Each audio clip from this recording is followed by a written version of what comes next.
आज का वीडियो हो सके तो इसे पूरा देखने की कोशिश कीजिएगा और अगर आपको लगे कि मैं सही बोल रहा हूं, मैं तथ्यों के आसपास हूं, तो प्लीज कमेंट करके बताइएगा अगर आपका मन हो तो। क्या दर्शक वाकई क्रेजी और सुपर बॉयज ऑफ मालेगांव जैसी जो अच्छी फिल्में हैं उसको नहीं देखना चाहते या उनका कोई इंटरेस्ट नहीं है?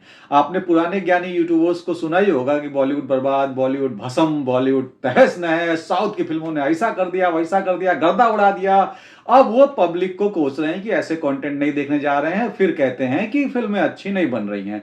तो इसके पीछे जो आंकड़े बेस जो है, या मैं जो समझता हूं, क्योंकि मैं भी एक छोटा मोटा एक्टर हूं, तो मैं समझाने की कोशिश करूंगा कि हम लोग किस तरीके से इस चीजों को देखते हैं। नमस्कार दोस्तों, आपका स्वागत है देखा क्या के इस नए एपिसोड। देखिए, सबसे पहले तो इस तरह की फिल्में जो है उसका जो मोस्टली जब ये कोविड हुआ ना, कोविड के बाद मोस्टली जनता जो है वो ओटीटी पे इंतजार करती है, क्योंकि कितनी भी बड़ी फिल्म हो, अगर वो नहीं चली या एवरेज चलती है तो 10 दिन 15 दिन या मैक्सिमम एक महीने में और 1 से 1.5 महीने में बड़ी से बड़ी फिल्म जो चलती है वो भी ओटीटी पर आ जाती हैं।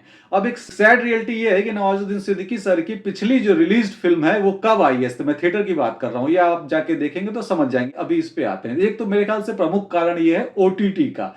जब लॉकडाउन हुआ, लॉकडाउन से ओटीटी पे देखने की लोगों की आदत पड़ गई, फिर उसके बाद से लोग इंतजार करते हैं, क्योंकि लोगों के पास क्या है, लिमिटेड पैसा है, लिमिटेड रिसोर्सेज हैं। और दूसरी बात यह है कि हमारी फिल्म इंडस्ट्री में स्टारडम वाला सिस्टम है, हर व्यक्ति का एक फेवरेट हीरो है, तो उसके पास जो भी लिमिटेड रिसोर्सेज है, लिमिटेड पैसा है और टाइम है, वो अपने फेवरेट एक्टर के लिए बचा के रखता है, क्योंकि इतना पैसा सबके पास नहीं है कि वो हर दूसरी फिल्म देख पाए। ये दो बातें हो गई। तो लॉकडाउन के बाद जो सिनेमा देखने वालों की संख्या है पहले से 8% बढ़ी है, और वो अब 8% बढ़ने के बाद 15.7 करोड़ हो गई है, जिसमें कि सिनेमा देखने वालों की जो एक एवरेज उम्र है वो 27 साढ़े 27 साल बताई गई है, और 30 साल के अंदर के लोग ही बहुत ज्यादा संख्या में सिनेमा देखते हैं। उसके ऊपर वाले भी देखते हैं, मगर उनका प्रतिशत उतना नहीं है, कम है।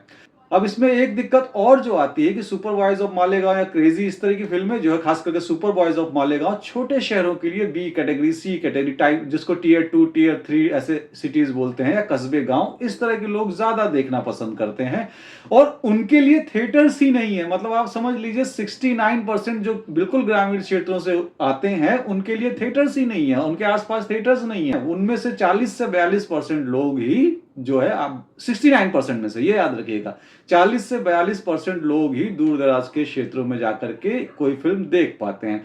वो भी ऐसा नहीं है कि रेगुलर जाकर के देख सकते हैं, वो उनका जब बीच बीच में एक सेट रहता है, जैसा कि मैंने बताया कि फेवरेट हीरो या फिल्म का बहुत नाम चल गया, या आजकल लोग बॉक्स ऑफिस कलेक्शन से भी फिल्में देखने को मजबूर हो जाते हैं। जब सुनते हैं तो अरे भाई ऐसा क्या है इस फिल्म में, किसने 1000 करोड़ कमा ली, 1500 करोड़ कमा ली, 500 करोड़ कमा ली, तो लोग जाकर के वर्ड ऑफ माउथ जिसे कहते हैं उस पर जाकर के फिल्में देखते हैं।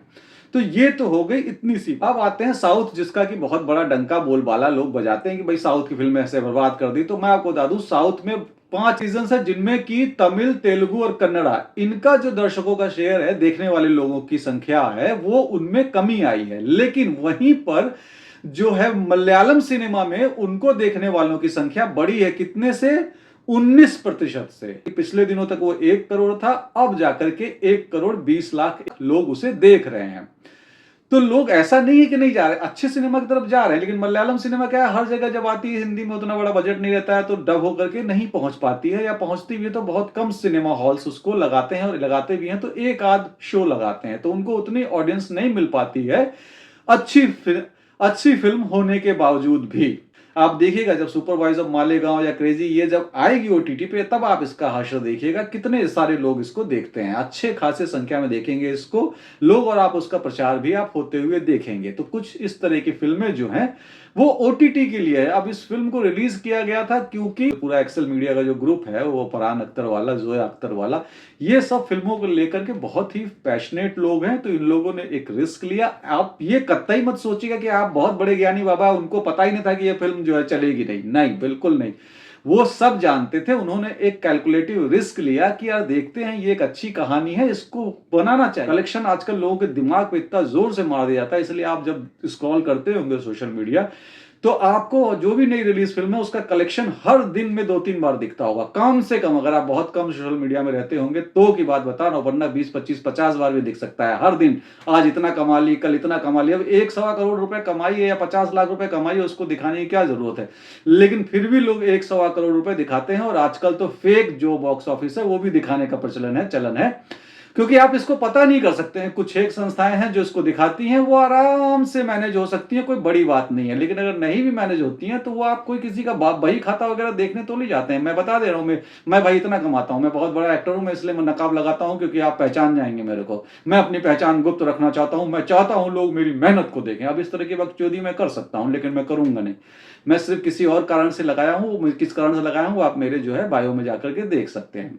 तो कुल मिलाकर के ये सारे जो पीआर स्टंट्स हैं ये सब भी एक बहुत बड़ा काम करते हैं। छोटी फिल्मों के साथ चूंकि लिमिटेड पैसा होता है, उतना चीजें नहीं होती हैं, और जिनके पास पैसा होता भी है वो चूंकि बिजनेसमैन है तो वो एक लिमिटेड पैसा ही लगाते हैं उसमें, और उसके बाद उसका जो है आउटकम देखते हैं। ऐसा नहीं है कि फरहान अख्तर जो है इसको बहुत अच्छे से नहीं कर सकते थे, या बहुत भयंकर पीआर जैसे हर दूसरे दिन हर टीवी शो में जाना, ये सब नहीं कर सकते थे। बिल्कुल कर सकते थे, मगर उन सबको पता है।